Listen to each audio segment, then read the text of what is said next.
Hello students, welcome to arc reflections IAS. నా పేరు సునంద. ఇవాళ మనం డీనోటిఫైడ్, నొమాడిక్ అలాగే సెమీ నొమాడిక్ ట్రైబ్స్ గురించి తెలుసుకుందాం.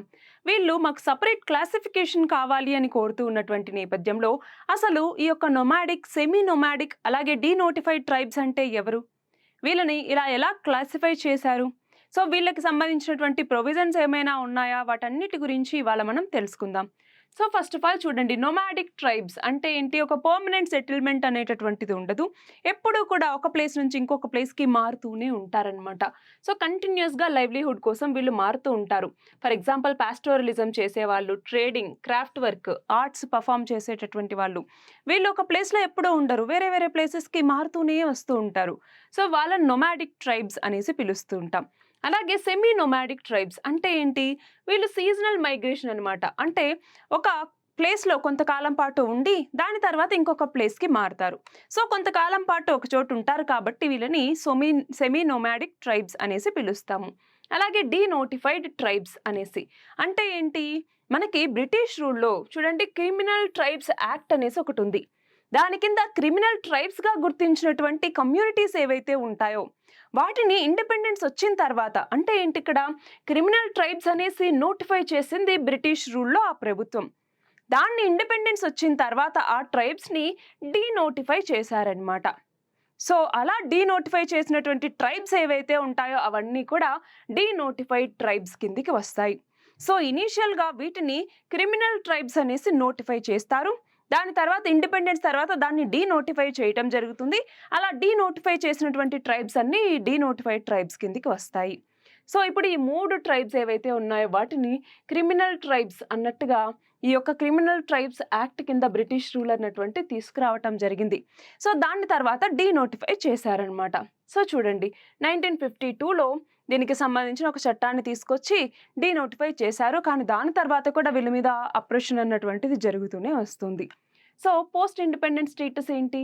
ఇప్పుడు వాళ్ళు మనం చూసుకుంటే స్కాటర్ అయి ఉన్నారు అక్రాస్ ఎస్సీ, ఎస్టీ, ఓబీసీస్, వీటన్నిటిలో కూడా ఈ ట్రైబ్స్ అన్నటువంటి ఉన్నాయన్నమాట.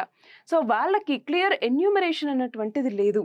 దానివల్ల ఏమవుతుంది? అడ్మినిస్ట్రేషన్లో ఇబ్బందులు ఎదుర్కొంటున్నారు, పావర్టీలో ఉంటున్నారు, వెల్ఫేర్ స్కీమ్స్ అన్నటువంటివి సరిగ్గా అందట్లేదు, అలాగే ఐడెంటిటీ డాక్యుమెంట్స్ అన్నటువంటి వాళ్ళకి సరిగ్గా లేవు, అలాగే సోషల్ స్టిగ్మా అన్నటువంటిది కూడా ఇంకా నడుస్తుంది. అంతేకాదు, ఇంకా వీళ్ళు డిస్క్రిమినేషన్ని, మార్జినలైజేషన్ని ఎదుర్కొంటూనే ఉన్నారు ఈ ట్రైబ్స్ అన్నటువంటి వాళ్ళు. అందుకే మాకు సపరేట్ క్లాసిఫికేషన్ కావాలి అనేసి వీళ్ళు కోరుతున్నారనమాట. మరి ఇక్కడ చూడండి, దీనికోసం ఐడేట్ కమిషన్ అన్నటువంటి దాన్ని తీసుకురావటం జరిగింది. ఐడేట్ కమిషన్, దీన్ని national commission for denotified, nomadic and semi nomadic tribes అనేసి కూడా మనం పిలుస్తూ ఉంటాం. సో 2015లో తాత్కాలికంగా 3 సంవత్సరాల కాలానికి గాను ఈ కమిషన్ని ఏర్పాటు చేయడం జరిగింది. దీనికి చైర్పర్సన్గా బికు రామ్జీ ఇడేట్ అన్నటువంటి పర్సన్ ఉన్నారనమాట.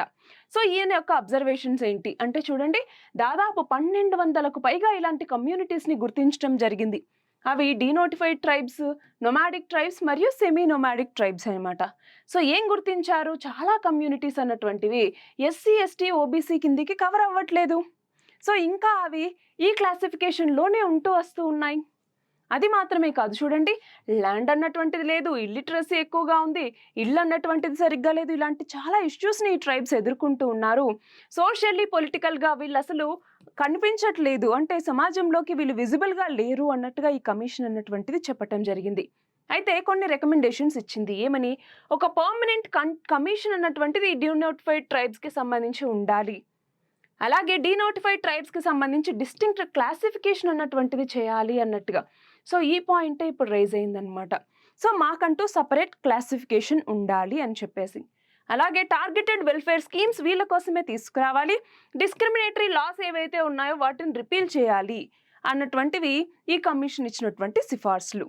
మరి ఇక్కడ చూడండి, సీడ్ స్కీమ్, ఇది డీనోటిఫైడ్ ట్రైబ్స్కి సంబంధించి scheme for economic empowerment of denotified tribes అనేసి తీసుకురావటం జరిగింది.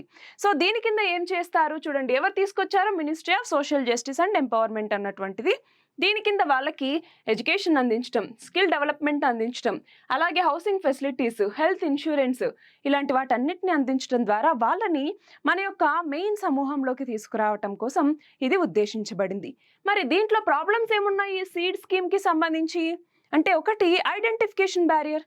అసలు ఎవరు ఈ డీనోటిఫైడ్ ట్రైబ్స్ కిందకి వస్తారు అన్నటువంటి ఐడెంటిఫికేషన్ ఎలా తెలుస్తుంది? సో చాలా మందికి ఈ క్లాసిఫికేషన్ లేకపోవటం వల్ల ఇబ్బందులు వస్తున్నాయన్నమాట. డిఎన్‌టి సర్టిఫికేట్ అనేటటువంటిది లేదు చాలా మంది దగ్గర. సో వాళ్ళు ఈ స్కీమ్ కిందకి రాలేరు. అలాగే ఎక్స్‌క్లూజన్. ఆల్రెడీ డిఎన్‌టీస్ కొంతమంది ఎస్సీ, ఎస్టీ, ఓబీసీస్‌లో ఉంటున్నారా? వాళ్ళు దీని కింద బెనిఫిట్ పొందలేరు. అలాగే లో ఫండ్ యూటిలైజేషన్ అంటే చాలా తక్కువ అమౌంటే ఈ డీనోటిఫైడ్ ట్రైబ్స్‌కి సంబంధించి ఈ సీడ్ స్కీమ్‌కి ఇస్తూ ఉన్నారు. సో, అది ముందే చాలా తక్కువ ఫండింగ్. సో, దాన్ని యుటిలైజ్ చేయడానికి సంబంధించి ఇన్ని సవాళ్ళన్నటువంటివి ఉన్నాయి. దాంతో ఎఫిషియన్సీ అన్నటువంటిది ఉండట్లేదు. సో, అది ఈ సీడ్ స్కీమ్‌కి ఉన్నటువంటి మేజర్ ప్రాబ్లమ్ అనమాట. మరి చూడండి సెపరేట్ క్లాసిఫికేషన్ కావాలంటున్నారు. ఎందుకు కావాలంటున్నారు? ఒకటి హిస్టారికల్‌గా వీళ్ళు చాలా ఇంజస్టిస్‌ని ఎదుర్కొన్నారు. ఇంకా వాళ్ళ మీద అలాంటి స్టిగ్మా అన్నటువంటిది నడుస్తూనే ఉంది. అలాగే అడ్మినిస్ట్రేటివ్ నెగ్లిజెన్స్ అన్నటువంటిది వీళ్ళ పట్ల చూపిస్తూనే ఉన్నారు. అలాగే చూడండి రిజర్వేషన్స్ అన్నటువంటివి వీళ్ళకి లేవు. ఇప్పుడు ఎస్సీ, ఎస్టీ, ఓబీసీస్ గ్రూప్స్‌లో ఉన్నటువంటి వాళ్ళకైతే ఉన్నాయి. బట్ ఇలా డీనోటిఫై అవ్వనటువంటి మిగతా ట్రైబ్స్ ఎవరైతే ఉన్నారో అంటే క్లాసిఫికేషన్ ఏదైతే లేదో వాళ్ళకి సంబంధించి రిజర్వేషన్స్ ఎలాగా? సో అదొక ఇష్యూ. అలాగే యూనిఫార్మ్ ఐడెంటిఫికేషన్ అన్నటువంటిది ఉండాలి. అంతేకాదు చూడండి టార్గెటెడ్ వెల్ఫేర్ అన్నటువంటిది ఉండాలి. సో వెల్ఫేర్ స్కీమ్స్ కూడా వీళ్ళకి ఉండాలి. ఒక అకౌంటబిలిటీ, ట్రాన్స్పరెన్సీ అన్నటువంటిది ఉండాలి. ఏవైతే స్కీమ్స్ తీసుకొచ్చారో దాన్ని సరిగ్గా ఇంప్లిమెంట్ చేయాల్సినటువంటి అవసరం ఉంది. అలాగే వీళ్ళకంటూ సెపరేట్ క్లాసిఫికేషన్ చేసి ఓకే వీళ్ళు డిఎన్టీస్ కిందికి వస్తారు, వీళ్ళకి ఇలాంటి స్కీమ్స్ ఉంటాయి, వాళ్ళలో ఎంపవర్మెంట్ తీసుకురావడానికి ఇలాంటి చర్యలు తీసుకుంటున్నాం. సో ఇలాగా ఒక క్రమబద్ధంగా అంటే ఒక ప్రణాళికాబద్ధంగా క్రమ పద్ధతిలో ముందుకెళ్లాల్సిన అవసరం అన్నటువంటిది ఉంది.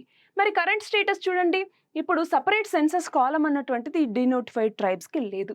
అలాగే కాన్స్టిట్యూషనల్ లేదా స్టాట్యూటరీ రికగ్నిషన్ అన్నటువంటిది కూడా లేదు.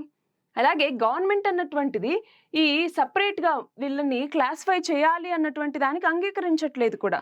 అందుకే సెపరేట్ క్లాసిఫికేషన్ కావాలి అన్నటువంటి డిమాండ్ ఇప్పుడు బాగా వినపడుతోంది. మరి ఇప్పుడు ఏం చేయాలి? అంటే ఇందాక ఐడెట్ కమిషన్ చెప్పినట్టుగా ఒక పర్మనెంట్ నేషనల్ కమిషన్‌ని ఏర్పాటు చేయాలి. సెపరేట్ సెన్సస్ ఎన్యూమరేషన్ అన్నటువంటిది చేయాలి. అలాగే ఓబీసీస్‌లో కూడా సబ్ క్లాసిఫికేషన్ అన్నటువంటిది చేసి వీళ్ళని బయటకు తీసుకొచ్చేసి ఈ డిఎన్‌టి ఏదైతే క్లాసిఫికేషన్ చేస్తామో అందులో మళ్ళీ కలపటం. అలాగే హ్యాబిచువల్ అఫెండర్స్ లాస్ అంటే ఏంటి ఇక్కడంటే మనకిందాక ఈ ఏదైతే క్రిమినల్ చట్టం అన్నటువంటిది ఉందో వీళ్ళని డీనోటిఫైడ్ ట్రైబ్స్ అన్నప్పుడు మనం ఏమని చెప్పాము? వీళ్ళని హ్యాబిచువల్ అఫెండర్స్ యాక్ట్ అన్నటువంటిది ఇక్కడ గుర్తుపెట్టుకోవాలి. చూడండి క్రిమినల్ ట్రైబ్స్ అనేసి ఫస్ట్ వీళ్ళని క్లాసిఫై చేశామని చెప్పాము. సో ఇలా క్రిమినల్ ట్రైబ్స్ యాక్ట్ కింద వీళ్ళని క్రిమినల్ ట్రైబ్స్ అనేసి క్లాసిఫై చేశాం. బట్ దాన్ని డీనోటిఫై చేసిన తర్వాత కూడా అంతకన్నా ముందు కూడా హ్యాబిచువల్ అఫెండర్స్ యాక్ట్ అన్నటువంటి దాని కింద పోలీసులు వీళ్ళ మీద హరాస్మెంట్ చేయటం ఇలాంటివన్నీ జరుగుతున్నాయి. సో ఆ నేపథ్యంలో ఇప్పుడు ఈ హ్యాబిచువల్ అఫెండర్ లాస్ ఏవైతే ఉన్నాయో వాటిని రిపీల్ చేయాలి, లేదంటే వీటిలో రిఫార్మ్స్ తీసుకురావాలి అన్నటువంటిది కూడా ఒక ఆబ్జెక్టివ్ అనమాట. ఇవన్నీ ఇంప్లిమెంట్ చేస్తే గానీ ఈ డీనోటిఫైడ్ ట్రైబ్స్కి సంబంధించి మన యొక్క నార్మల్ జన సమూహంలో కలవటానికి కావాల్సినటువంటి ఆపర్చునిటీస్ అన్నటువంటివి అందవు. So all the very best and thank you very much.